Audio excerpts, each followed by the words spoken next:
Hello, it's Rebecca here from Precious Pages Papercraft, and I'm back with a new layout today for Papermaze. And I'm really excited this month to be working with the Simple Vintage Lemon Twist collection from Simple Stories, and it's absolutely stunning. Love this collection, and I've been waiting for what feels like forever for this to hit the shelves over here in the UK. But it's finally here, and it found its way into my basket almost the second it was uploaded onto the Papermaze website.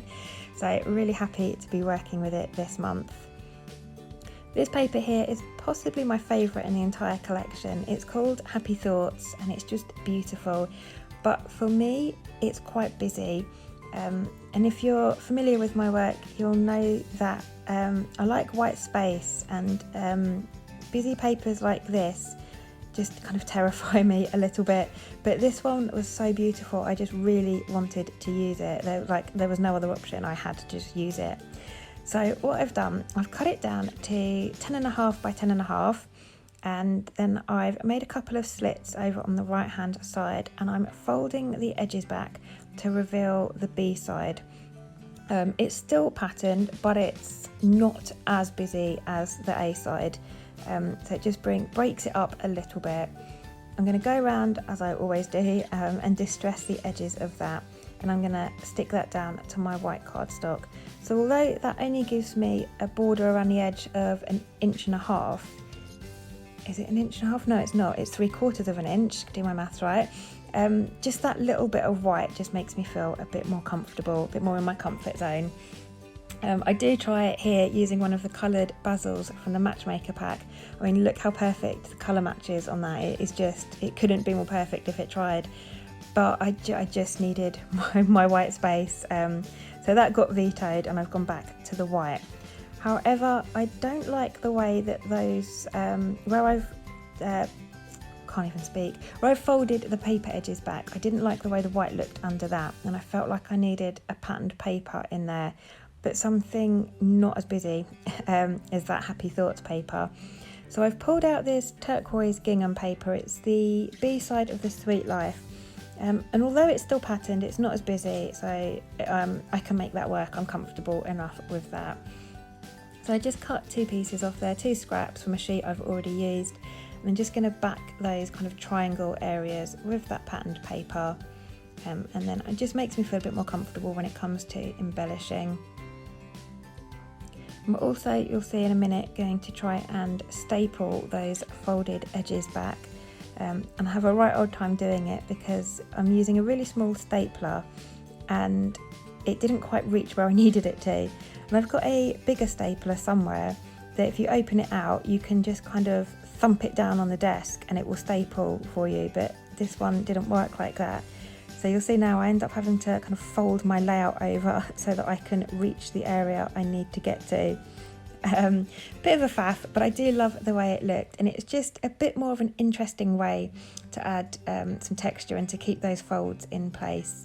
I love the way staples look. I generally use them on more like boyish layouts, but I just felt like bringing in that little bit of added texture for this layout, so I've got those in, and I've done 2 staples on each side there, and then my photo is going to sit quite nicely in the middle there, covering up that centre bit of the join. I'm just adding some foam pads underneath a couple of the bits here just to kind of keep them down, but also I wanted a little bit of dimension there, so just that foam pad helps that. And then off camera, what I'm going to do in a second is stitch all the way around the outside of that patterned paper, just with a white thread in a running stitch, just to hold that in place. So you'll see here, I'm just mounting my photo, adding a couple of layers of patterned papers behind it, in vain, because this doesn't end up getting used in the end. I have a bit of a change in a minute. This yellow basil here is also from the Matchmaker pack, and it's just a perfect colour match. I don't think I've ever had a Matchmaker pack that is just as perfect as this one. The colours are just spot on.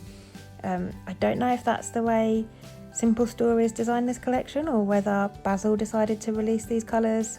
I don't know if they're new, I don't know, but they are absolutely perfect. So I've added the gingham paper, then a layer of yellow basil, and now a layer of that gorgeous sort of tealy turquoise basil. distressing all the edges and getting those stuck in place. This last one here I do a little bit offset just for a bit more interest. I'm also going to raise it up with a layer of foam behind it. I really do go to town on this, getting ready to use it, and I end up peeling it all back off. You'll see in a sec what I end up doing instead. But yeah, this was all a bit in vain, but never mind. I've kept the layers so I can always use them on another layout when I need to. So I've just gone off camera quickly and stitched around the edge of that patterned paper. I would ordinarily have stuck it in place on the white background first and then run it through my sewing machine. However, my needle is getting a bit clogged up with double-sided tape and fluff sticking to it. It's starting to protest about me doing this. So I've stitched just through that single layer first, and now I'm going to stick it down with tape onto that background. Same effect, just a different way of doing it, and it means my sewing machine needle is a little bit happier with me. So this is where I kind of have a change of heart over that backing and think, oh, actually, I've got those chipboard frames and these are absolutely stunning. One of my favourite things in these Simple Stories vintage collections. So you'll see there, I've decided to use this one. I've peeled all those layers off behind my photo.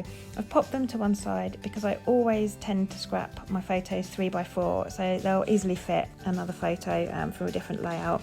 So just pop those to one side. And I've pulled out this gorgeous frame here that's got some lemons on it, and it says Sweet Life.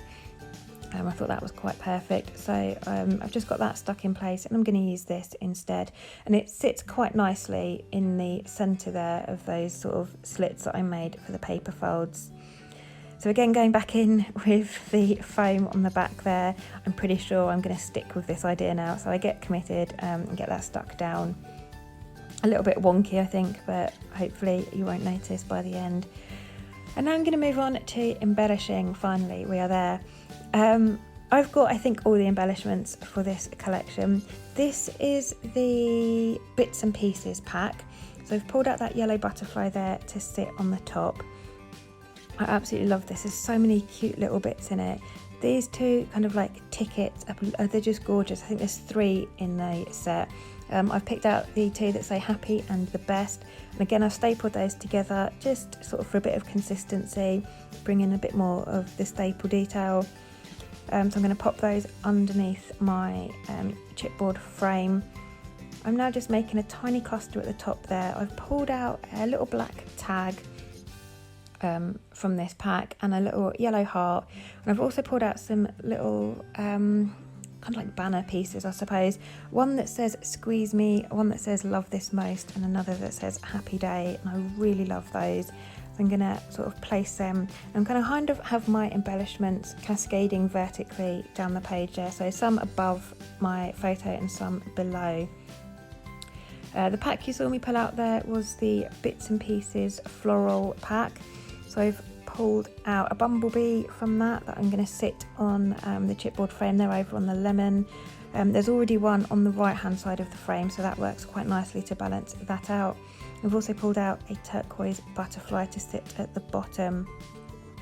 I've just gone around the edge of that black tag with a white pen. I just felt like it needed something to finish it off, and I didn't really want to distress the edges of it. The detail on the corners would just get lost if I did that. So I've just gone around with a white pen instead, and I love the way that looks. And I've kind of layered that up with that squeeze me element, and then this yellow heart's going to sit on top. And again, I wanted to finish that off somehow, so I've just added a black border around that one for a bit of contrast. Sticking the odd thing up here and there on foam for some added dimension, and then just some double-sided tape behind it. And embellishing this layout actually came together really easy. It didn't take me long at all. I think it helps when you've got everything, and sort of everything goes with this collection. There's nothing random, there's no unicorns or pineapples or anything like that. It just all goes perfectly together, which always makes me happy because it makes embellishing so much easier. Stuck my butterflies down just as I always do, just the bodies, so that the wings are free, just a bit more dimension, makes them look more realistic.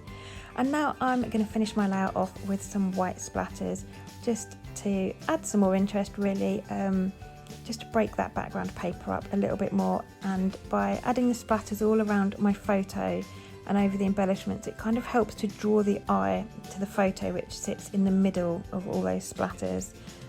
Just helps to make it a bit more of a focal point.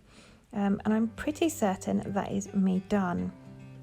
Yeah, just giving you some close-ups there just so you can have a look. Absolutely love this collection. I'm going to be using this for a long time. I have so much of it, thankfully. So I just need to decide what I'm going to hoard and what I'm going to use, because ultimately some of this will get hoarded for later photos. But I'm really excited to keep creating with this one. I'll pop a link in the description box below to the collection in the Papermaze store, and also to the Papermaze blog if you want to pop over and have a read. You'll also find obviously all the other layouts and blogs from all the other design team members, so plenty of inspiration there. So thank you very much for joining me today. I will leave you with the rest of the close-ups, and I'll see you next time.